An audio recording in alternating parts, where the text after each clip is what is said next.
നമസ്കാരം. ആനന്ദ് ഇന്റർനാഷണൽ ന്യൂസിലേക്ക് സ്വാഗതം. പ്രധാന വാർത്തകൾ.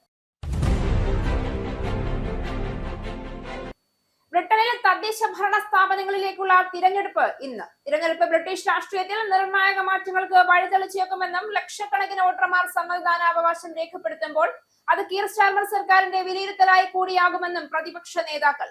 വെയിൽസിലെയും സ്കോട്ട്ലൻഡിലെയും പാർലമെന്റ് തിരഞ്ഞെടുപ്പും ഇന്ന്. സ്കോട്ടിഷ് പാർലമെന്റിലും വെൽസ് സെനറ്റിലും ലേബർ പാർട്ടിക്ക് ചരിത്രത്തിൽ ഇന്ന് വരെ അനുഭവിക്കാത്ത വിധത്തിലുള്ള തകർച്ചയായിരിക്കുമെന്ന് നിരീക്ഷകർ. ബ്രിട്ടനിൽ വിഭജന രാഷ്ട്രീയവുമായി ഗ്രീൻ പാർട്ടി നേതാവ് സാക് പൊളൻസ്കി. ഇന്നത്തെ തിരഞ്ഞെടുപ്പിൽ പലസ്തീൻ ഒരു വിഷയമായിരിക്കുമെന്ന് സാക് പൊളൻസ്കിയുടെ വിവാദ പ്രസ്താവന. പൊളൻസ്കിയുടെ ശ്രമം ജനങ്ങൾക്കിടയിൽ വിഭാഗീയത വളർത്തി പലസ്തീൻ അനുകൂലികളുടെ വോട്ടുകൾ നേടുക എന്നത്. വിവാദ പ്രസ്താവന യഹൂദ വിരുദ്ധ പ്രവർത്തനങ്ങൾ നടത്തിയ ഒന്നിലധികം പേർക്ക് ഗ്രീൻ പാർട്ടി സ്ഥാനാർത്ഥിത്വം നൽകിയ നടപടിക്കെതിരെ വിവാദമുയരുന്ന പശ്ചാത്തലത്തിൽ ഇറാൻ യുദ്ധം തുടരുകയാണെങ്കിൽ ജൂൺ മാസത്തിൽ 85,000 വിമാന സർവീസുകൾ റദ്ദു ചെയ്യപ്പെടുമെന്ന് ട്രാവൽ വിദഗ്ധർ. മുന്നറിയിപ്പ് നൽകുന്നത് യൂറോപ്പിലെ ട്രാവൽ സീസൺ ആരംഭിക്കാനിരിക്കെ സംഘർഷം തുടർന്ന് താറുമാറായ ഇന്ധന വിതരണ ശൃംഖലയെ കുറിച്ചുള്ള ആശങ്ക വർദ്ധിക്കുന്ന സാഹചര്യത്തിൽ ഹോർമൂസ് കടലിടുക്ക് അടച്ചതോടെ വ്യോമയാന മേഖല കടന്നു പോകുന്നത് കോവിഡ് കാലത്തിനു ശേഷമുള്ള ഏറ്റവും വലിയ പ്രതിസന്ധിയിലൂടെ. ഹോർമൂസിലൂടെയുള്ള കപ്പലുകൾക്ക് കടന്നു പോകാൻ സഹായകരമായ പ്രൊജക്ട് ഫ്രീഡം പദ്ധതി അമേരിക്ക നിർത്തിവെച്ചു. യുദ്ധം കൂടുതലായി ബാധിച്ചത് ഗൾഫ് രാജ്യങ്ങളുടെ വിമാന കമ്പനികളായ ഖത്തർ എയർവേസിനെയും ഇത്തിഹാദ് എമിറേറ്റ്സ് എന്നിവയെയും. ഇറാനുമായുള്ള യുദ്ധം അവസാനിപ്പിക്കുന്നതിനെ കുറിച്ച് സൂചന നൽകി അമേരിക്കൻ പ്രസിഡന്റ്. US മുന്നോട്ട് വെച്ച ആവശ്യങ്ങൾ ഇറാൻ അംഗീകരിക്കുകയാണെങ്കിൽ ഓപ്പറേഷൻ എപിക് ഫ്യൂറി നിർത്തലാക്കുമെന്നും ഹോർമൂസ് കടലിടുക്കിലെ തടസ്സങ്ങൾ നീക്കുമെന്നും ട്രംപ്. ഇറാന്റെ ആണവ സമ്പുഷ്ടീകരണത്തിന് നിയന്ത്രണം ഏർപ്പെടുത്താനും സാമ്പത്തിക ഉപരോധങ്ങൾ പിൻവലിക്കാനുമാണ് അമേരിക്ക ലക്ഷ്യമിടുന്നതെന്ന് ട്രംപ്. ഇരു രാജ്യങ്ങളും ഇനിയും വിട്ടുവീഴ്ചകൾ ഉണ്ടായില്ല എങ്കിൽ വൻതോതിലുള്ള ആക്രമണം വീണ്ടും ആരംഭിക്കുമെന്ന് ട്രംപിന്റെ മുന്നറിയിപ്പ്. പശ്ചിമേഷ്യയിലുള്ള US-ന്റെ 228 സൈനിക സൗകര്യങ്ങളോ യുദ്ധോപകരണങ്ങളോ ഇറാൻ ആക്രമണത്തിൽ തകർന്നു എന്ന് വാഷിംഗ്ടൺ. ഇറാൻ തീരത്തേക്ക് പോയ കപ്പൽ ആക്രമിച്ച് അമേരിക്കൻ സേന. ആക്രമണം നടന്നത് ഇറാൻ പതാക വഹിക്കുന്ന കപ്പലായ MD ഹൊസ്നയ്ക്ക് നേരെ. ഗൾഫ് ഓഫ് ഒമാനിൽ വെച്ച് US ഉപരോധം മറികടന്ന് ഓയിൽ ടാങ്കർ കപ്പലായ MD ഹൊസ്ന ഇറാൻ തുറമുഖത്തേക്ക് എത്താൻ ശ്രമിച്ചുവെന്ന് ആരോപണം. അമേരിക്കൻ ഉപരോധം മറികടക്കരുതെന്ന മുന്നറിയിപ്പുകൾ അവഗണിച്ചതോടെയാണ് കപ്പൽ ആക്രമിച്ചതെന്ന് സെൻട്രൽ കമാൻഡ്. തമിഴ്നാട് നിയമസഭാ തെരഞ്ഞെടുപ്പിൽ ഏറ്റവും വലിയ ഒറ്റകക്ഷിയായ തമിഴക വെട്രിക്കഴകത്തിന് സഭയിൽ ഭൂരിപക്ഷം തെളിയിക്കാൻ അവസരം നൽകണമെന്ന് CPI. TVK പിന്തുണയുമായി CPM തമിഴ്നാട് ഘടകം. സത്യപ്രതിജ്ഞയ്ക്ക് മുൻപ് തന്നെ ഭൂരിപക്ഷം തെളിയിക്കണമെന്ന് ഗവർണർ നിർബന്ധം പിടിക്കുന്നത് ഉചിതമല്ല എന്ന് മറ്റ് രാഷ്ട്രീയ പാർട്ടികൾ. പശ്ചിമ ബംഗാളിൽ തൃണമൂൽ കോൺഗ്രസിനേറ്റ കനത്ത പരാജയത്തിന് പിന്നാലെ മമതാ ബാനർജിയുടെ ഏറ്റവും വിശ്വസ്തരായ 3 ഉദ്യോഗസ്ഥർ സ്ഥാനമൊഴിഞ്ഞു. ബംഗാളിൽ അക്രമം വ്യാപിക്കുന്നു. മുഖ്യമന്ത്രി സ്ഥാനത്തിൽ കടുത്ത നിലപാടെടുത്ത് VD സതീശൻ. തന്നെ പരിഗണിച്ചില്ല എങ്കിൽ മറ്റ് സ്ഥാനമാനങ്ങൾ വേണ്ട എന്ന നിലപാടിൽ പ്രതിപക്ഷ നേതാവ്. ഭരണപരിചയ മുഖ്യമന്ത്രിയെ നിശ്ചയിക്കുന്നതിൽ മാനദണ്ഡമല്ല എന്നും ടീം കെട്ടിപ്പടുക്കാൻ കഴിവുണ്ടാകണമെന്നും സംഘടനാ ദൗർബല്യമാണ് ഉത്തരേന്ത്യയിൽ കോൺഗ്രസിന് തിരിച്ചടിയാകുന്നതെന്നും സതീശൻ. കേരളത്തിന്റെ പുതിയ മുഖ്യമന്ത്രിയെ കണ്ടെത്താനുള്ള നിർണായക നീക്കങ്ങളിലേക്ക് കടന്ന് കോൺഗ്രസ്. MLA-മാരുമായി കൂടിക്കാഴ്ച നടത്തി ഹൈക്കമാൻഡ് നിരീക്ഷകരായ മുകുൾ വസ്നിക്കും അജയ് മാക്കനും. ഞായറാഴ്ചയോടെ മുഖ്യമന്ത്രി പ്രഖ്യാപനം ഉണ്ടാകുമെന്ന് K മുരളീധരൻ. വാർത്തകൾ വിശദമായി. ബ്രിട്ടീഷ് രാഷ്ട്രീയത്തിലെ നിർണായക മാറ്റങ്ങൾക്ക് വഴിതെളിച്ചേക്കാവുന്ന തദ്ദേശ ഭരണ സ്ഥാപനങ്ങളിലേക്കുള്ള തിരഞ്ഞെടുപ്പ് ഇന്ന് നടക്കുകയാണ്. അതോടൊപ്പം വെയിൽസിലെയും സ്കോട്ട്ലൻഡിലെയും പാർലമെന്റ് തിരഞ്ഞെടുപ്പും ഇന്ന് നടക്കും. ലക്ഷക്കണക്കിന് വോട്ടർമാർ തങ്ങളുടെ സമ്മതിദാനാവകാശം രേഖപ്പെടുത്തുമ്പോൾ അത് കീർ സ്റ്റാർമർ സർക്കാരിന്റെ വിലയിരുത്തലായി കൂടിയാണ് കണക്കാക്കപ്പെടുന്നത്. ബ്രിട്ടീഷ് രാഷ്ട്രീയത്തിലെ നിർണായക മാറ്റങ്ങൾക്ക് വഴിതെളിച്ചേക്കാവുന്ന തദ്ദേശ ഭരണ സ്ഥാപനങ്ങളിലേക്കുള്ള തിരഞ്ഞെടുപ്പ് ഇന്ന് നടക്കുമ്പോൾ കീർ സ്റ്റാർമർ സർക്കാരിന്റെ വിലയിരുത്തലായി കൂടിയാണ് ഇതിനെ കണക്കാക്കുന്നത്. ലേബർ തകർന്നടിയുന്നത് കാണാൻ എതിർ പാർട്ടികൾ കാത്തിരിക്കുകയാണ്. അതോടൊപ്പം ലേബർ പാർട്ടിക്കുള്ളിലെ സ്റ്റാർമർ വിരുദ്ധരും ഒരു അവസരത്തിനായി കാത്തിരിക്കുകയാണ്. അതോടൊപ്പം ബ്രിട്ടീഷ് രാഷ്ട്രീയത്തിൽ നിർണായക മാറ്റങ്ങൾക്ക് വഴിതെളിച്ചുകൊണ്ട് ദ്വികക്ഷി സമ്പ്രദായത്തിന് ഈ തിരഞ്ഞെടുപ്പോടെ അറുതി വരുമെന്നാണ് രാഷ്ട്രീയ നിരീക്ഷകർ വിലയിരുത്തുന്നത്. ലേബർ പാർട്ടിയോടും കൺസർവേറ്റീവുകളോടും ഉള്ള രോക്ഷം തീർക്കാൻ അവരുടെ പരമ്പരാഗത വോട്ടർമാർക്ക് ഇപ്പോൾ ഗ്രീൻ പാർട്ടിയും റിഫോം UKയും ഉണ്ട് എന്നതാണ് ഈ തിരഞ്ഞെടുപ്പിന്റെ പ്രത്യേകത. രണ്ടിലധികം പാർട്ടികൾ ഉൾപ്പെടുന്ന രാഷ്ട്രീയം എങ്ങനെയായിരിക്കുമെന്നറിയാൻ ഇന്നത്തെ തിരഞ്ഞെടുപ്പ് പ്രയോജനപ്പെടുമെന്നാണ് കെവി മെയ്ഡ്നോക്ക് പറഞ്ഞത്.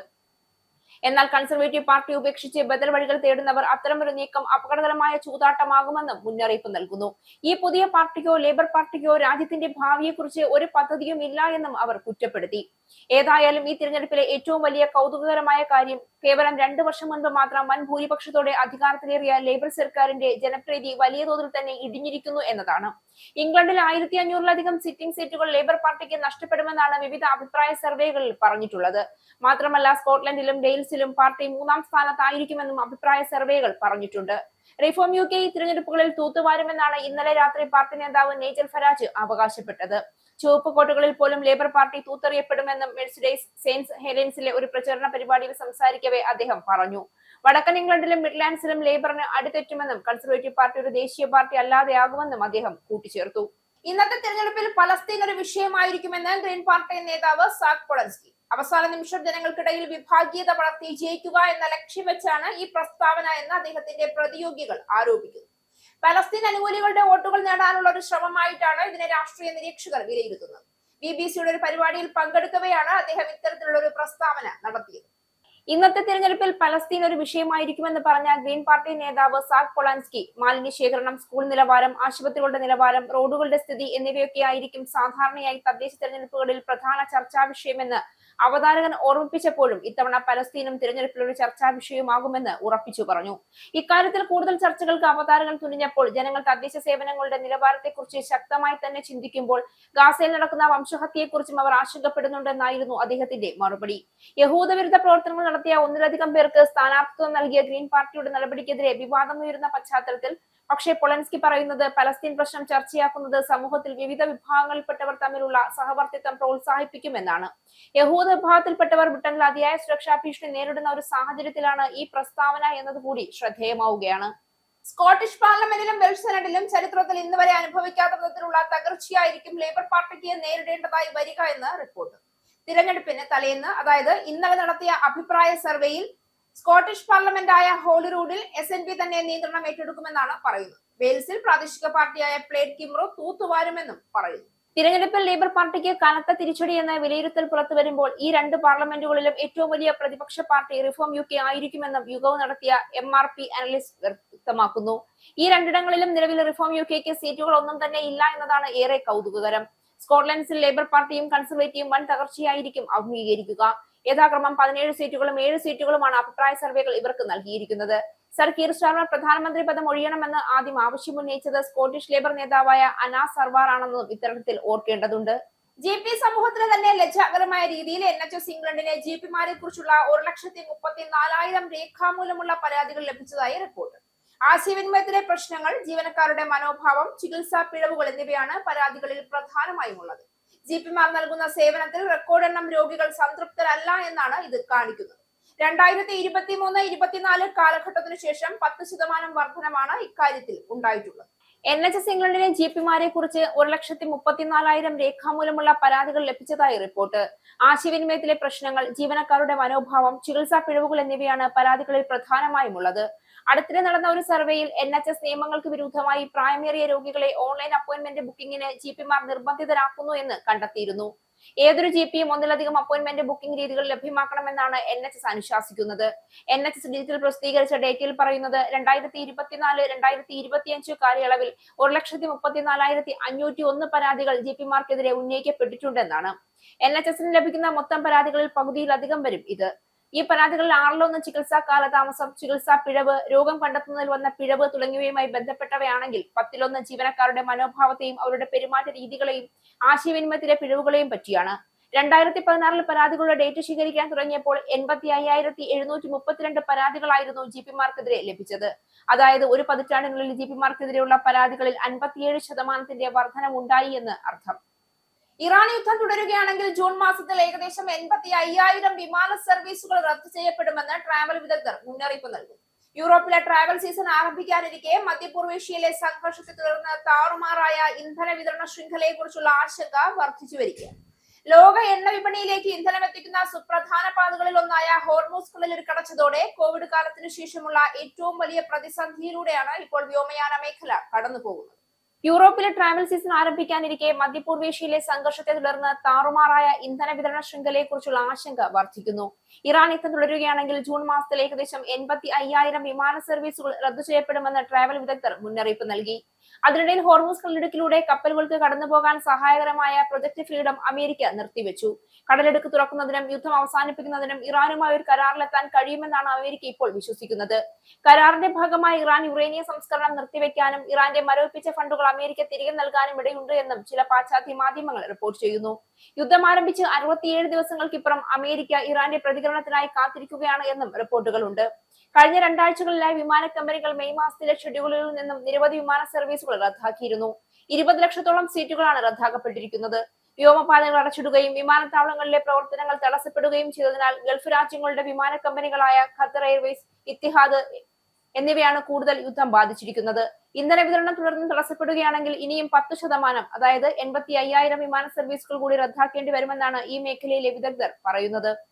ഇറാനുമായുള്ള യുദ്ധം അവസാനിപ്പിക്കുന്നതിനെ കുറിച്ച് സൂചന നൽകി American president Donald Trump. US മുന്നോട്ട് വെച്ച ആവശ്യങ്ങൾ ഇറാൻ അംഗീകരിക്കുകയാണെങ്കിൽ ഓപ്പറേഷൻ എപ്പിക് ഫ്യൂറി നിർത്തുമെന്നും ഹോർമുസ് കടലിടുക്കിലെ തടസ്സങ്ങൾ നീക്കുമെന്നും ട്രംപ് ബുധനാഴ്ച അറിയിച്ചു.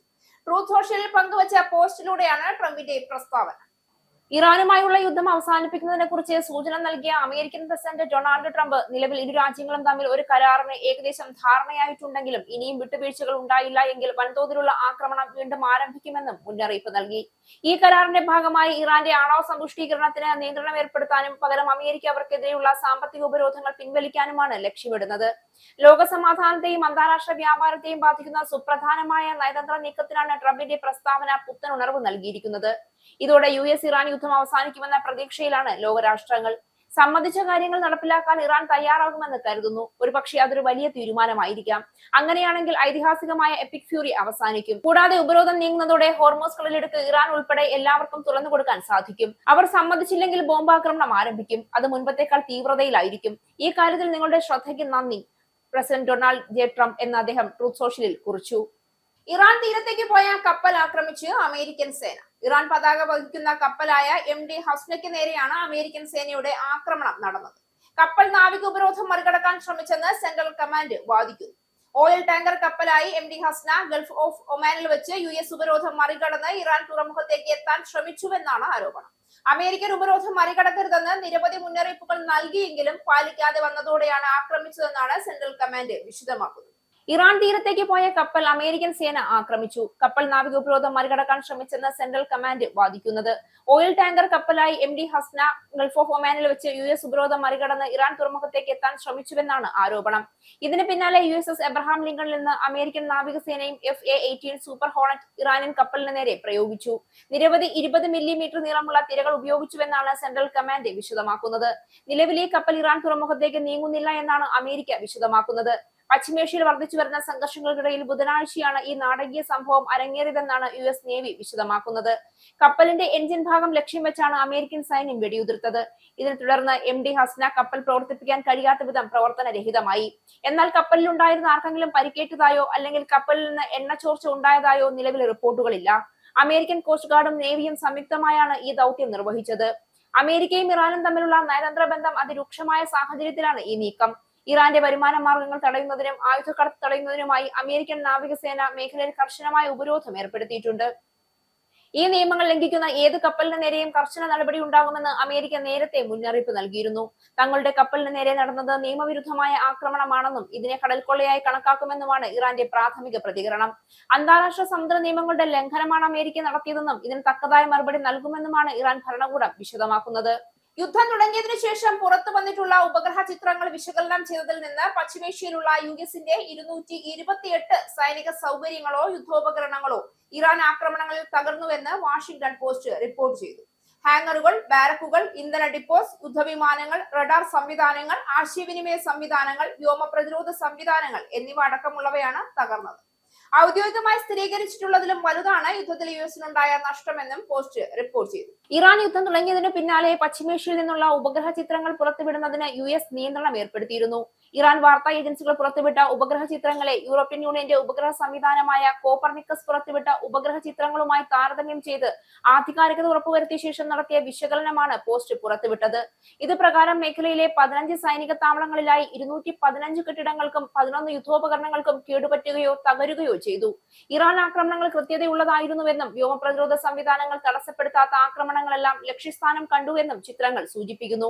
ഖത്തറിലെ അൽ ഉദൈദ് വ്യോമത്താവളത്തിലെ ഒരു ഉപഗ്രഹ ആശയവിനിമയ കേന്ദ്രം, ബഹ്റൈനിലെ റിഫ, ഇസ വ്യോമത്താവളങ്ങളിലെ പാട്രിക് മിസൈൽ പ്രതിരോധ ഉപകരണങ്ങൾ, കുവൈറ്റിലെ അലി അൽ സലേം വ്യോമത്താവളം, US 5-ാം ഫ്ലീറ്റിന്റെ ആസ്ഥാനമായി പ്രവർത്തിക്കുന്ന നേവൽ സപ്പോർട്ട് ആക്ടിവിറ്റി, ബഹ്റൈനിലെ ചില സംവിധാനങ്ങൾ, കുവൈറ്റിലെ ക്യാമ്പ് ബ്യൂറിനിലെ ഒരു വൈദ്യുത നിലയം എന്നിവയിലും ഇറാൻ ആക്രമണം ഉണ്ടായി എന്ന് പോസ്റ്റ് റിപ്പോർട്ട് ചെയ്തു.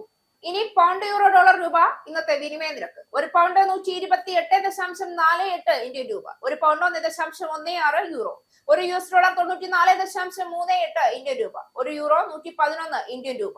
ഒരു പൗണ്ട് 1.36 US ഡോളർ. ഒരു കനേഡിയൻ ഡോളർ 69.19 ഇന്ത്യൻ രൂപ. ഇനി ഒരു ഇടവേളയ്ക്ക് ശേഷം നാഷണൽ ന്യൂസ്.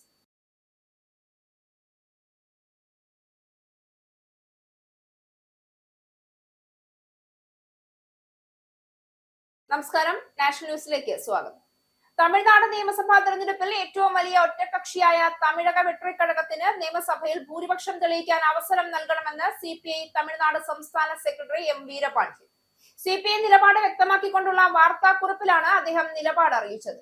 തമിഴ്നാട്ടിൽ തൂക്കുമന്ത്രിസഭയ്ക്കുള്ള സാധ്യതകൾ നിലനിൽക്കെ TVK പിന്തുണയ്ക്കുന്ന നിലപാടാണ് CPI സ്വീകരിച്ചിരിക്കുന്നത്. സത്യപ്രതിജ്ഞയ്ക്ക് മുൻപ് തന്നെ ഭൂരിപക്ഷം തെളിയിക്കണമെന്ന് ഗവർണർ നിർബന്ധം പിടിക്കുന്നത് ഉചിതമല്ല എന്നാണ് വിമർശനം. തമിഴ്നാട് നിയമസഭാ തെരഞ്ഞെടുപ്പിൽ ഏറ്റവും വലിയ ഒറ്റകക്ഷിയായ തമിഴക വെട്രിക്കഴകത്തിന് നിയമസഭയിൽ ഭൂരിപക്ഷം തെളിയിക്കാൻ അവസരം നൽകണമെന്ന CPIയുടെ നിലപാട് രാഷ്ട്രീയ കേന്ദ്രങ്ങളിലും ചർച്ചയായിട്ടുണ്ട്. കോൺഗ്രസ് TVK സഖ്യത്തിന് നിലവിൽ 113 സീറ്റുകളാണുള്ളത്. 2 സീറ്റുകളിൽ വിജയിച്ച സാഹചര്യത്തിൽ അംഗബലം 112 ആണ്. ഇനിയും 6 അംഗങ്ങളുടെ കൂടെ പിന്തുണ കേവല ഭൂരിപക്ഷത്തിന് TVKക്ക് ആവശ്യമുണ്ട്. ഏപ്രിൽ 23 നടന്ന നിയമസഭാ തെരഞ്ഞെടുപ്പിൽ ഒരു പാർട്ടിക്കും തനിച്ച് സർക്കാർ രൂപീകരിക്കാനുള്ള വ്യക്തമായ ഭൂരിപക്ഷം വോട്ടർമാർ നൽകിയിട്ടില്ല എന്ന് CPI ചൂണ്ടിക്കാണിക്കുന്നുണ്ട്. എങ്കിലും 108 സീറ്റുകൾ നേടി വിജയുടെ നേതൃത്വത്തിലുള്ള TVK നിയമസഭയിലെ ഏറ്റവും വലിയ ഒറ്റകക്ഷിയായി മാറിയിരിക്കുകയാണ്. ഈ സാഹചര്യത്തിൽ ഭരണഘടനാനുസൃതമായ നിയമസഭയിൽ ഭൂരിപക്ഷം തെളിയിക്കാൻ TVK നേതാവ് വിജയ്ക്ക് ഗവർണർ അവസരം നൽകണമെന്നും CPI ആവശ്യപ്പെടുന്നു. BJP വിരുദ്ധ ചേരിയെ ശക്തിപ്പെടുത്തുന്നതിന്റെ ഭാഗമായാണ് CPI ഗവർണറുടെ നിലപാടിനെ വിമർശിച്ച് രംഗത്ത് വന്നത് എന്നതാണ് വിവരം. നിയമസഭാ തെരഞ്ഞെടുപ്പിൽ തൃണമൂൽ കോൺഗ്രസിനേറ്റ കനത്ത പരാജയത്തിന് പിന്നാലെ മമതാ ബാനർജിയുടെ ഏറ്റവും വിശ്വസ്തരായ മുതിർന്ന ഉദ്യോഗസ്ഥർ സ്ഥാനമൊഴിഞ്ഞു. സംസ്ഥാന മുൻ ചീഫ് സെക്രട്ടറിമാരായ ആലാപൻ ബന്ദോപാധ്യായ, HK ദ്വിവേദി എന്നിവരാണ് മുഖ്യ ഉപദേശക സ്ഥാനങ്ങൾ രാജിവെച്ചത്. ഇവർക്ക് പുറമെ മമതയുടെ പ്രിൻസിപ്പൽ സെക്രട്ടറി മനോജ് പന്ത്, സാമ്പത്തിക വിദഗ്ധനായ അഭിരൂപ് സർക്കാർ എന്നിവരും രാജിവെച്ചു. അഡ്വക്കേറ്റ് ജനറൽ കിഷോർ ദത്ത നേരത്തെ തന്നെ ഗവർണർക്ക് രാജി സമർപ്പിച്ചിരുന്നു. നിയമസഭാ തെരഞ്ഞെടുപ്പിൽ തൃണമൂൽ കോൺഗ്രസിനേറ്റ കനത്ത പരാജയത്തിന് പിന്നാലെ പശ്ചിമ ബംഗാളിൽ കൂട്ടരാജി. നിയമസഭാ തെരഞ്ഞെടുപ്പിൽ 294 സീറ്റുകളിൽ 207ഓളം സീറ്റുകൾ നേടി BJP വൻ വിജയം നേടിയതോടെയാണ് ഭരണതലത്തിൽ വൻ മാറ്റങ്ങൾ ഉണ്ടായത്. മമതാ ബാനർജിയുടെ ഭരണത്തിൽ നിർണായക സ്വാധീനമുണ്ടായിരുന്നവരാണ് രാജിവെച്ച IAS ഉദ്യോഗസ്ഥർ. പ്രത്യേകിച്ച് ആലാപൻ ബന്ദോപാധ്യായ കേന്ദ്ര സർക്കാരുമായുള്ള തർക്കങ്ങളെ തുടർന്ന് വിരമിച്ച ശേഷം മമതയുടെ പ്രത്യേക ഉപദേശകനായി നിയമിക്കപ്പെട്ട വ്യക്തിയാണ്. സംസ്ഥാനത്ത് BJP സർക്കാർ അധികാരമേൽക്കാനിരിക്കെ തൃണമൂൽ സർക്കാരിന്റെ ഭാഗമായി പ്രവർത്തിച്ചിരുന്ന മറ്റ് നിരവധി ഉദ്യോഗസ്ഥരും വരും ദിവസങ്ങളിൽ സ്ഥാനമൊഴിഞ്ഞേക്കുമെന്നാണ് റിപ്പോർട്ടുകൾ. പരാജയപ്പെട്ടുവെങ്കിലും താൻ രാജിവെക്കില്ല എന്നും പ്രതിപക്ഷ നിരയെ ശക്തിപ്പെടുത്തുമെന്നുമാണ് മമതാ ബാനർജി നിലവിൽ പ്രഖ്യാപിച്ചിരിക്കുന്നത്. പശ്ചിമ ബംഗാളിൽ രാഷ്ട്രപതി ഭരണം പ്രഖ്യാപിക്കപ്പെടട്ടെ എന്നാണ് ഇവരുടെ നിലപാട്. അതേസമയം തിരഞ്ഞെടുപ്പ് ഫലത്തിന് പിന്നാലെ തുടങ്ങിയ സംഘർഷത്തിൽ സംസ്ഥാനത്ത് 6ഓളം പേർ കൊല്ലപ്പെട്ടു. ഇവരിൽ BJP നേതാവ് സുവേന്ദു അധികാരിയുടെ പേഴ്സണൽ അസിസ്റ്റന്റും ഉൾപ്പെടുന്നു. കേരളത്തിലടക്കം ഭരണമാറ്റമുണ്ടായ സംസ്ഥാനങ്ങളിൽ PM ശ്രീ പദ്ധതി നടപ്പിലാക്കിയെടുക്കാൻ നീക്കവുമായി കേന്ദ്ര സർക്കാർ. ദേശീയ വിദ്യാഭ്യാസ നയത്തിന്റെ ഭാഗമായുള്ള PM ശ്രീ സ്കൂളുകൾ ഇനിയും നടപ്പാക്കിയിട്ടില്ലാത്ത കേരളത്തിലും പശ്ചിമ ബംഗാളിലും തമിഴ്നാട്ടിലും ഇത്തവണയും സർക്കാർ മാറിയിട്ടുണ്ട്. പദ്ധതി നടപ്പാക്കുന്നതുമായി ബന്ധപ്പെട്ട് പുതിയ സർക്കാരുകൾക്ക് കത്തയക്കുമെന്ന് വിദ്യാഭ്യാസ മന്ത്രാലയ വൃത്തങ്ങൾ പറഞ്ഞു. കേരളത്തിലടക്കം ഭരണമാറ്റമുണ്ടായ സംസ്ഥാനങ്ങളിൽ PM ശ്രീ പദ്ധതി നടപ്പാക്കിയെടുക്കാൻ നീക്കവുമായി കേന്ദ്ര സർക്കാർ മുന്നിട്ടിറങ്ങുമ്പോൾ എത്രയും വേഗം പദ്ധതി നടപ്പാക്കാൻ ആവശ്യപ്പെട്ട് ചീഫ് സെക്രട്ടറിമാർക്ക് കത്തയക്കാനാണ് നീക്കം. ഇക്കാര്യത്തിൽ കേരളത്തിലെ പുതിയ UDF സർക്കാർ സ്വീകരിക്കുന്ന നിലപാട് നിർണായകമാകും. തൃണമൂൽ കോൺഗ്രസ് അധികാരത്തിലിരിക്കുന്ന ബംഗാളും DMK അധികാരത്തിലിരുന്ന തമിഴ്നാടും കേന്ദ്രവുമായി PM ശ്രീ ധാരണാപത്രം ഒപ്പുവെച്ചിട്ടില്ല. കേരളത്തിലെ LDF സർക്കാർ പദ്ധതിക്കായി ധാരണാപത്രത്തിൽ ഏർപ്പെട്ടുവെങ്കിലും രാഷ്ട്രീയ വിവാദമായതോടെ തുടർ നടപടികൾ എടുത്തിരുന്നില്ല. ഇപ്പോൾ മൂന്നിടത്തും സർക്കാർ മാറിയതിനാൽ പദ്ധതി നടപ്പാക്കാനാകുമെന്നാണ് കേന്ദ്രത്തിന്റെ പ്രതീക്ഷ. ബംഗാളിൽ BJP ഭരണം പിടിച്ചതിനാൽ PM ശ്രീ നടപ്പാക്കാനാകുമെന്ന് ഉറപ്പാണ്. അതേസമയം കേരളത്തിലും തമിഴ്നാട്ടിലും ഭരണം മാറിയെങ്കിലും BJP ഇതര സർക്കാർ ആയതിനാൽ ഏത് വിധത്തിലുള്ള നയമാണ് സ്വീകരിക്കുക എന്നത് വ്യക്തമല്ല. തമിഴ്നാട്ടിൽ ദ്വിഭാഷാ നയത്തിനായി വാദിക്കുന്നതിനാൽ വിജയ് നേതൃത്വം നൽകുന്ന TVK കേന്ദ്ര പദ്ധതിയോട് മുഖം തിരിക്കാനാണ് സാധ്യത. കേരളത്തിലാണെങ്കിൽ LDF സർക്കാർ പദ്ധതി നടപ്പിലാക്കാൻ ഒരുങ്ങിയപ്പോൾ സംസ്ഥാനത്തെ കോൺഗ്രസ് നേതൃത്വം എതിർപ്പുയർത്തിയിരുന്നു. എന്നാൽ കോൺഗ്രസ് ഭരിക്കുന്ന മറ്റു സംസ്ഥാനങ്ങളിൽ PM ശ്രീ പദ്ധതി നടപ്പാക്കിയിട്ടുണ്ട്.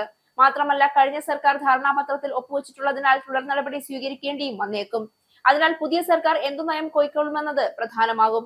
മുഖ്യമന്ത്രി സ്ഥാനത്തിലായ അതേ VD സതീശൻ തന്നെ പരിഗണിച്ചില്ല എങ്കിൽ മറ്റു സ്ഥാനമാനങ്ങൾ വേണ്ട എന്ന നിലപാടിലാണ് സതീശൻ. നിരീക്ഷകരുമായുള്ള ആദ്യ കൂടിക്കാഴ്ചയിൽ തന്നെ കടുത്ത നിലപാട് അറിയിക്കുകയും ചെയ്തു. ഭരണപരിചയം മുഖ്യമന്ത്രിയെ നിശ്ചയിക്കുന്നതിൽ മാനദണ്ഡമല്ല എന്നും VD സതീശൻ പറഞ്ഞു. VS-ന്റെയും മോദിയുടെയും ഉദാഹരണം ചൂണ്ടിക്കാട്ടി ദേശീയ മാധ്യമത്തിന് നൽകിയ അഭിമുഖത്തിലാണ് സതീശൻ ഇക്കാര്യം വ്യക്തമാക്കിയത്. മുഖ്യമന്ത്രി സ്ഥാനത്തെ ചൊല്ലിയുള്ള തർക്കങ്ങൾ മുറുകുമ്പോൾ നിലപാട് കടുപ്പിച്ച് നേതാക്കന്മാർ പോരു തുടങ്ങി. എന്നെ പരിഗണിച്ചില്ല എങ്കിൽ മറ്റ് സ്ഥാനങ്ങൾ വേണ്ട എന്ന നിലപാടിലാണ് സതീശൻ. നിരീക്ഷകരുമായുള്ള ആദ്യ കൂടിക്കാഴ്ചയിൽ തന്നെ കടുത്ത നിലപാട് അറിയിക്കുകയും ചെയ്തു. നേതാവിന് കാഴ്ചപ്പാടാണ് പ്രധാനം. ടീം കെട്ടിപ്പടുക്കാൻ കഴിവുണ്ടാകണം. സംഘടനാ ദൗർബല്യമാണ് ഉത്തരേന്ത്യയിൽ കോൺഗ്രസിന് തിരിച്ചടിയാകുന്നതെന്നും അഭിമുഖത്തിൽ സതീശൻ പറയുന്നുണ്ട്. ജനസിക്ക് മനസ്സിലാകുന്ന രീതിയിൽ പാർട്ടികൾ സംസാരിക്കണമെന്നും സതീശൻ പറഞ്ഞു. ഹൈക്കമാൻഡിന്റെ ഏതു തീരുമാനവും അംഗീകരിക്കുമോ എന്ന ചോദ്യം സാങ്കല്പികമെന്നായിരുന്നു സതീശന്റെ മറുപടി. മുഖ്യമന്ത്രി ആരാകണമെന്നതിൽ MLA-മാരുമായി ഹൈക്കമാൻഡ് നിരീക്ഷകർ കൂടിക്കാഴ്ച ആരംഭിച്ചു. മുകുൾ വാസ്നിക്കും അജയ് മാക്കനും MLA-മാരെ ഒറ്റയ്ക്കൊറ്റയ്ക്കാണ് കാണുന്നത്. ഹോട്ടലിലെത്തി മുതിർന്ന നേതാക്കളും നിരീക്ഷകരെ കണ്ടു. ഘടകകക്ഷികളുമായുള്ള കൂടിക്കാഴ്ച വൈകിട്ട് നടക്കും. തർക്കമില്ലാത്ത തീരുമാനം വരുമെന്നാണ് MLA-മാർ അറിയിക്കുന്നത്. മുഖ്യമന്ത്രിയെ തിരഞ്ഞെടുക്കാനുള്ള തീരുമാനമെടുക്കാൻ AICC പ്രസിഡന്റിനെ ചുമതലപ്പെടുത്തി. നിയമസഭാ തെരഞ്ഞെടുപ്പിലെ വിജയത്തിന് പിന്നാലെ കേരളത്തിന്റെ പുതിയ മുഖ്യമന്ത്രിയെ കണ്ടെത്താനുള്ള നിർണായക നീക്കങ്ങളിലേക്ക് കടന്ന് കോൺഗ്രസ്. ഇന്ന് ചേർന്ന നിയമസഭാ കക്ഷി യോഗത്തിൽ മുഖ്യമന്ത്രിയെ സംബന്ധിച്ച് ഏകകണ്ഠമായ തീരുമാനമുണ്ടായില്ല എങ്കിൽ അന്തിമ തീരുമാനമെടുക്കാൻ ഹൈക്കമാൻഡിനെ ചുമതലപ്പെടുത്തിക്കൊണ്ടുള്ള പ്രമേയം പാസാക്കി. ഹൈക്കമാൻഡ് പ്രതിനിധികൾ നൽകുന്ന റിപ്പോർട്ടിന്റെ അടിസ്ഥാനത്തിൽ ദില്ലിയിൽ നിന്നായിരിക്കും മുഖ്യമന്ത്രി ആരെന്ന ഔദ്യോഗിക പ്രഖ്യാപനം ഉണ്ടാവുക. ഞായറാഴ്ചയോടെ മുഖ്യമന്ത്രി പ്രഖ്യാപനം ഉണ്ടാകുമെന്നാണ് സൂചന. നിയമസഭാ കക്ഷിയോഗത്തിൽ മുഖ്യമന്ത്രിയെ സംബന്ധിച്ച് ഏകകണ്ഠമായ തീരുമാനം ഉണ്ടായില്ല എങ്കിൽ അന്തിമ തീരുമാനമെടുക്കാൻ ഹൈക്കമാൻഡിനെ ചുമതലപ്പെടുത്തിക്കൊണ്ടുള്ള പ്രമേയം കോൺഗ്രസ് പാസാക്കി. അതേസമയം മുഖ്യമന്ത്രി ആരാകണമെന്നതിൽ തീരുമാനമെടുക്കാൻ MLA-മാരുമായി കൂടിക്കാഴ്ച തുടങ്ങി ഹൈക്കമാൻഡ് നിരീക്ഷകർ. മുകുൾ വാസ്നിക്കും അജയ് മാക്കനും MLA-മാരെ ഒറ്റയ്ക്കൊറ്റയ്ക്ക് കാണും. MLA-മാരുടെ അഭിപ്രായത്തിന് പുറമെ ഘടകകക്ഷി നേതാക്കളുടെയും മുതിർന്ന കോൺഗ്രസ് നേതാക്കളുടെയും നിലപാടുകൾ നിരീക്ഷകർ തേടും. നിരീക്ഷകർ തിരികെ ദില്ലിയിൽ എത്തിയ ശേഷമാകും തീരുമാനം പ്രഖ്യാപിക്കുക. അതേസമയം കോൺഗ്രസ് മന്ത്രിമാരുടെ കാര്യത്തിലെ തീരുമാനം വൈകും. മുഖ്യമന്ത്രിയും ഘടകകക്ഷി മന്ത്രിമാരുമായിരിക്കും ആദ്യം സത്യപ്രതിജ്ഞ ചെയ്യുക. ഹൈക്കമാൻഡിന്റെ കർശന മേൽനോട്ടത്തിലായിരിക്കും മന്ത്രിമാരെ തീരുമാനിക്കുക. മെറിറ്റ് മാത്രമാകണം മാനദണ്ഡമെന്നും ഗ്രൂപ്പ് താൽപര്യങ്ങൾ നോക്കരുതെന്നും രാഹുൽ ഗാന്ധി നിർദ്ദേശം നൽകി. മുഖ്യമന്ത്രിയെ തിരഞ്ഞെടുത്ത ശേഷം മന്ത്രിമാരുടെ കാര്യത്തിൽ വിശദമായ ചർച്ചകൾ നടത്തും. അതിനുശേഷം മാത്രമായിരിക്കും തീരുമാനമുണ്ടാവുക. ഒരിക്കലും കയ്യിൽ നിന്ന് വിട്ടുപോകാതിരുന്ന തൃക്കരിപ്പൂരും ഉറച്ച കോട്ടയെന്ന് വിശേഷിപ്പിക്കപ്പെടുന്ന ഉദുമയും നഷ്ടമായതിന്റെ ഞെട്ടലിൽ നിന്നുണർന്ന CPM പ്രവർത്തകർ ജില്ലാ നേതൃത്വത്തെ പ്രതിക്കൂട്ടിലാക്കുന്ന ചോദ്യങ്ങൾ ഉയർത്തി തുടങ്ങി. എന്തുകൊണ്ടാണ് ഉദുമയിലും തൃക്കരിപ്പൂരിലും തോറ്റത്? CPM പ്രവർത്തകർ ജില്ലാ നേതൃത്വത്തെ പ്രതിക്കൂട്ടിലാക്കുന്ന ചോദ്യങ്ങൾ ഉയർത്തി തുടങ്ങി. തളിപ്പറമ്പിന്റെയും പയ്യന്നൂരിന്റെയും കാര്യം പറയേണ്ട. അവിടെ പാർട്ടിക്ക് സീറ്റ് നഷ്ടപ്പെടാൻ തക്കതായ കാരണങ്ങളുണ്ട്. കേരളത്തിലെ ആകെ ട്രെൻഡിന്റെ കാര്യവും പറയേണ്ട. അങ്ങനെയെങ്കിൽ തലശ്ശേരിയിലും ധർമ്മടത്തും കല്യാശ്ശേരിയിലും അഴീക്കോട്ടും മട്ടന്നൂരിലും കൂത്തുപറമ്പിലും ഒന്നും കിട്ടില്ലായിരുന്നല്ലോ. കണ്ണൂർ ജില്ലയിലെ ഈ മണ്ഡലങ്ങളിലെ പാർട്ടിക്കരുത്ത് അതുപോലെയോ അതിനേക്കാൾ അധികമോ ആണ് തൃക്കരിപ്പൂരിലും ഉദുമയിലും. എന്നിട്ടും എന്തുകൊണ്ട് തോറ്റു? കാര്യങ്ങൾ കൃത്യമായി അവതരിപ്പിച്ചും ചോദ്യങ്ങളിലേക്ക് അക്കമിട്ടും പ്രവർത്തകരുടെയും താഴെത്തട്ടിലെ നേതാക്കളും ജില്ലാ നേതാക്കളോട് ചോദ്യങ്ങൾ ഉയർത്തി തുടങ്ങി. പാർട്ടി ബ്രാഞ്ച് യോഗങ്ങളോ ലോക്കൽ ഏരിയ കമ്മിറ്റി യോഗങ്ങളോ ഒന്നും നടക്കുന്നതിന് മുൻപേ തന്നെ ഇത്തരം ചോദ്യങ്ങൾ പരസ്യമായി ഉയർത്തുന്നതും ഇതാദ്യം. മടിക്കൈ കൈ തുടങ്ങിയ പാർട്ടികളുടെ എക്കാലത്തെയും കരുത്തുറ്റ ഗ്രാമങ്ങളിൽ നടക്കം നേതാക്കളെ ഫോണിൽ വിളിച്ചും നേരിൽ കാണുമ്പോഴും സാധാരണ പ്രവർത്തകർ ഇക്കാര്യം തുറന്നു ചോദിക്കുന്നു. പാർട്ടി വേദികളിലാണ് ചോദ്യം ഉന്നയിക്കേണ്ടതെന്നും മറുപടി അവിടെ ഉണ്ടാകുമെന്നും പറഞ്ഞ് കൈയൊഴിയാൻ ശ്രമിക്കുന്നു ലോക്കൽ കമ്മിറ്റി ഭാരവാഹികൾ ഉൾപ്പെടെയുള്ളവർ. കഴിഞ്ഞ ലോക്സഭാ തെരഞ്ഞെടുപ്പിൽ രാജ്മോഹൻ ഉണ്ണിത്താന് കിട്ടിയ വോട്ട് കണക്കിൽ ഇടതുപക്ഷത്തിന് ആധിപത്യമുള്ളിടത്തു നിന്നെല്ലാം വോട്ട് ചോർന്നിരുന്നു. തദ്ദേശ തിരഞ്ഞെടുപ്പിലും പലയിടത്തും അതിൽ നിന്ന് വ്യത്യാസം ഉണ്ടായിട്ടില്ല. അപ്പോഴൊക്കെ പാർട്ടി നേതൃത്വം പറഞ്ഞിരുന്നത് നിയമസഭാ തെരഞ്ഞെടുപ്പിൽ ഇങ്ങനെ ആയിരിക്കില്ല എന്നും അവിടെ പാർട്ടി ചിഹ്നത്തിലെ എല്ലാവരും വോട്ട് ചെയ്യൂ എന്നുമാണ്. പാർട്ടി നേതൃത്വത്തിന്റെ ഈ മറുപടി പ്രവർത്തകർ വിശ്വസിച്ചത് 2019 ലോക്സഭാ തെരഞ്ഞെടുപ്പിന്റെ അനുഭവം വെച്ചാണ്. അന്ന് ഇടതുപക്ഷത്തിന് ആധിപത്യമുള്ളിടത്തു നിന്ന് UDF-ന് ചോർന്ന വോട്ട് പിന്നീട് വന്ന നിയമസഭാ തെരഞ്ഞെടുപ്പിൽ പ്രതിഫലിച്ചിരുന്നില്ല. ആ വിശ്വാസത്തെയും തകർക്കുന്നതാണ് ഇത്തവണത്തെ UDF വിജയം. CPM ആധിപത്യ കേന്ദ്രങ്ങളിൽ നിന്നെല്ലാം പ്രതീക്ഷിച്ച അത്രയും വോട്ട് കിട്ടാതെ വന്നപ്പോൾ ജില്ലാ നേതൃത്വത്തിന് പോലും അമ്പരപ്പുണ്ടായിട്ടുണ്ട്. സ്ഥാനാർത്ഥി നിർണയത്തിൽ പാകപ്പിഴയുണ്ടോ? സംഘടനാ പ്രവർത്തനത്തിൽ പാളിച്ചയുണ്ടോ? പ്രവർത്തകരിൽ അസ്വാരസ്യങ്ങൾ ഉടലെടുത്തിരുന്നോ? ഇത് കണ്ടെത്താൻ പാർട്ടി നേതൃത്വത്തിന് കഴിഞ്ഞില്ലേ തുടങ്ങിയ ചോദ്യങ്ങളും ഉന്നയിക്കുന്നുണ്ട് പ്രവർത്തകർ. സ്പോർട്സ്.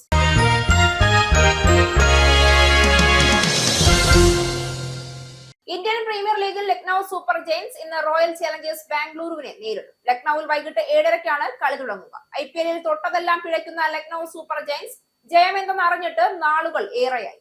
9 കളിയിൽ 7-ലും തോറ്റു. അവസാന 5 കളിയിൽ തുടരെ തോൽവി. പ്ലേ ഓഫ് പ്രതീക്ഷകൾ എന്നേ കൈവിട്ട ഋഷഭ് പന്തും സംഘവും റോയൽ ചലഞ്ചേഴ്സ് ബാംഗ്ലൂരിനെതിരെ ഇറങ്ങുന്നത് ആശ്വാസ ജയത്തിനായി. ലക്നൌവിൽ വൈകിട്ട് 7:30 ഇന്ത്യൻ പ്രീമിയർ ലീഗിൽ ലക്നൌ സൂപ്പർ ജയൻസ് ഇന്ന് റോയൽ ചലഞ്ചേഴ്സ് ബാംഗ്ലൂരിനെ നേരിടും.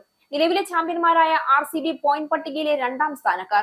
RCBയുടെ ലക്ഷ്യം ബാംഗ്ലൂരിൽ ഏറ്റുമുട്ടിയപ്പോൾ നേടിയ 5 വിക്കറ്റ് വിജയം ആവർത്തിച്ച് പ്ലേ ഓഫിൽ ഇടം പിടിക്കുക.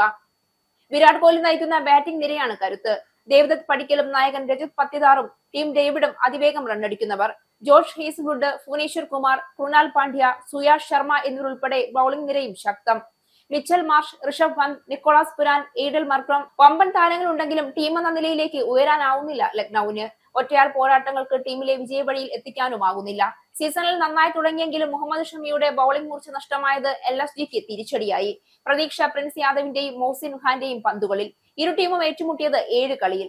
5-ൽ RCBയും 2-ൽ ലക്നൌവും ജയിച്ചു. ഇരു ടീമുകളുടെയും സാധ്യത 11. പ്രധാന വാർത്തകൾ ഒരിക്കൽ കൂടി. ബ്രിട്ടനിലെ തദ്ദേശ ഭരണ സ്ഥാപനങ്ങളിലേക്കുള്ള തിരഞ്ഞെടുപ്പ് ഇന്ന്. തിരഞ്ഞെടുപ്പ് ബ്രിട്ടീഷ് രാഷ്ട്രീയത്തിൽ നിർണായക മാറ്റങ്ങൾക്ക് വഴിതെളിച്ചേക്കുമെന്നും ലക്ഷക്കണക്കിന് വോട്ടർമാർ സമ്മതിദാനാവകാശം രേഖപ്പെടുത്തുമ്പോൾ അത് കീർ സ്റ്റാർമർ സർക്കാരിന്റെ വിലയിരുത്തലായി കൂടിയാകുമെന്നും പ്രതിപക്ഷ നേതാക്കൾ. വെയിൽസിലെയും സ്കോട്ട്ലൻഡിലെയും പാർലമെന്റ് തിരഞ്ഞെടുപ്പും ഇന്ന്. സ്കോട്ടിഷ് പാർലമെന്റിലും വെൽസ് സെനറ്റിലും ലേബർ പാർട്ടിക്ക് ചരിത്രത്തിൽ ഇന്നുവരെ അനുഭവിക്കാത്ത വിധത്തിലുള്ള തകർച്ചയായിരിക്കുമെന്ന് നിരീക്ഷകർ. ബ്രിട്ടനിൽ വിഭജന രാഷ്ട്രീയവുമായി ഗ്രീൻ പാർട്ടി നേതാവ് സാക് പൊളൻസ്കി. ഇന്നത്തെ തിരഞ്ഞെടുപ്പിൽ പലസ്തീൻ ഒരു വിഷയമായിരിക്കുമെന്ന് സാക് പൊളൻസ്കിയുടെ വിവാദ പ്രസ്താവന. പൊളൻസ്കിയുടെ ശ്രമം ജനങ്ങൾക്കിടയിൽ വിഭാഗീയത വളർത്തി പലസ്തീൻ അനുകൂലികളുടെ വോട്ടുകൾ നേടുക എന്നത്. വിവാദ പ്രസ്താവന യഹൂദ വിരുദ്ധ പ്രവർത്തനങ്ങൾ നടത്തിയ 1-ലധികം പേർക്ക് ഗ്രീൻ പാർട്ടി സ്ഥാനാർത്ഥിത്വം നൽകിയ നടപടിക്കെതിരെ വിവാദമുയരുന്ന പശ്ചാത്തലത്തിൽ. ഇറാൻ യുദ്ധം തുടരുകയാണെങ്കിൽ ജൂൺ മാസത്തിൽ 85,000 വിമാന സർവീസുകൾ റദ്ദു ചെയ്യപ്പെടുമെന്ന് ട്രാവൽ വിദഗ്ധർ. മുന്നറിയിപ്പ് നൽകുന്നത് യൂറോപ്പിലെ ട്രാവൽ സീസൺ ആരംഭിക്കാനിരിക്കെ സംഘർഷം തുടർന്ന് താറുമാറായ ഇന്ധന വിതരണ ശൃംഖലയെ കുറിച്ചുള്ള ആശങ്ക വർദ്ധിക്കുന്ന സാഹചര്യത്തിൽ ഹോർമൂസ് കടലിടുക്ക് അടച്ചതോടെ വ്യോമയാന മേഖല കടന്നു പോകുന്നത് കോവിഡ് കാലത്തിനു ശേഷമുള്ള ഏറ്റവും വലിയ പ്രതിസന്ധിയിലൂടെ. ഹോർമൂസിലൂടെയുള്ള കപ്പലുകൾക്ക് കടന്നു പോകാൻ സഹായകരമായ പ്രൊജക്ട് ഫ്രീഡം പദ്ധതി അമേരിക്ക നിർത്തിവെച്ചു. യുദ്ധം കൂടുതലായി ബാധിച്ചത് ഗൾഫ് രാജ്യങ്ങളുടെ വിമാന കമ്പനികളായ ഖത്തർ എയർവേസിനെയും ഇത്തിഹാദ് എമിറേറ്റ്സ് എന്നിവയെയും. ഇറാനുമായുള്ള യുദ്ധം അവസാനിപ്പിക്കുന്നതിനെ കുറിച്ച് സൂചന നൽകി അമേരിക്കൻ പ്രസിഡന്റ്. US മുന്നോട്ട് വെച്ച ആവശ്യങ്ങൾ ഇറാൻ അംഗീകരിക്കുകയാണെങ്കിൽ ഓപ്പറേഷൻ എപിക് ഫ്യൂറി നിർത്തലാക്കുമെന്നും ഹോർമൂസ് കടലിടുക്കിലെ തടസ്സങ്ങൾ നീക്കുമെന്നും ട്രംപ്. ഇറാന്റെ ആണവ സമ്പുഷ്ടീകരണത്തിന് നിയന്ത്രണം ഏർപ്പെടുത്താനും സാമ്പത്തിക ഉപരോധങ്ങൾ പിൻവലിക്കാനുമാണ് അമേരിക്ക ലക്ഷ്യമിടുന്നതെന്ന് ട്രംപ്. ഇരു രാജ്യങ്ങളും ഇനിയും വിട്ടുവീഴ്ചകൾ ഉണ്ടായില്ല എങ്കിൽ വൻതോതിലുള്ള ആക്രമണം വീണ്ടും ആരംഭിക്കുമെന്ന് ട്രംപിന്റെ മുന്നറിയിപ്പ്. പശ്ചിമേഷ്യയിലുള്ള US-ന്റെ 228 സൈനിക സൗകര്യങ്ങളോ യുദ്ധോപകരണങ്ങളോ ഇറാൻ ആക്രമണത്തിൽ തകർന്നുവെന്ന് വാഷിംഗ്ടൺ. ഇറാൻ തീരത്തേക്ക് പോയ കപ്പൽ ആക്രമിച്ച് അമേരിക്കൻ സേന. ആക്രമണം നടന്നത് ഇറാൻ പതാക വഹിക്കുന്ന കപ്പലായ MD ഹൊസ്നയ്ക്ക് നേരെ. ഗൾഫ് ഓഫ് ഒമാനിൽ വെച്ച് US ഉപരോധം മറികടന്ന് ഓയിൽ ടാങ്കർ കപ്പലായ MD ഹൊസ്ന ഇറാൻ തുറമുഖത്തേക്ക് എത്താൻ ശ്രമിച്ചുവെന്ന് ആരോപണം. അമേരിക്കൻ ഉപരോധം മറികടക്കരുതെന്ന മുന്നറിയിപ്പുകൾ അവഗണിച്ചതോടെയാണ് കപ്പൽ ആക്രമിച്ചതെന്ന് സെൻട്രൽ കമാൻഡ്.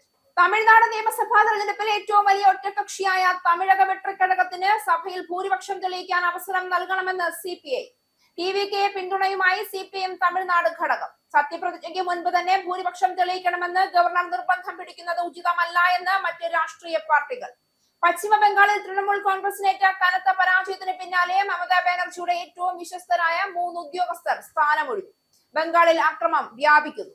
മുഖ്യമന്ത്രി സ്ഥാനത്തിൽ കടുത്ത നിലപാടെടുത്ത് VD സതീശൻ. തന്നെ പരിഗണിച്ചില്ല എങ്കിൽ മറ്റ് സ്ഥാനമാനങ്ങൾ വേണ്ട എന്ന നിലപാടിൽ പ്രതിപക്ഷ നേതാവ്. ഭരണപരിചയ മുഖ്യമന്ത്രിയെ നിശ്ചയിക്കുന്നതിൽ മാനദണ്ഡമല്ല എന്നും ടീം കെട്ടിപ്പടുക്കാൻ കഴിവുണ്ടാകണമെന്നും സംഘടനാ ദൗർബല്യമാണ് ഉത്തരേന്ത്യയിൽ കോൺഗ്രസിന് തിരിച്ചടിയാകുന്നതെന്നും സതീശൻ. കേരളത്തിന്റെ പുതിയ മുഖ്യമന്ത്രിയെ കണ്ടെത്താനുള്ള നിർണായക നീക്കങ്ങളിലേക്ക് കടന്ന് കോൺഗ്രസ്. MLA-മാരുമായി കൂടിക്കാഴ്ച നടത്തി ഹൈക്കമാൻഡ് നിരീക്ഷകരായ മുകുൾ വസ്നിക്കും അജയ് മാക്കനും. ഞായറാഴ്ചയോടെ മുഖ്യമന്ത്രി പ്രഖ്യാപനം ഉണ്ടാകുമെന്ന് K മുരളീധരൻ. ഈ ന്യൂസ് ബുള്ളറ്റിൻ അവസാനിച്ചു. നന്ദി.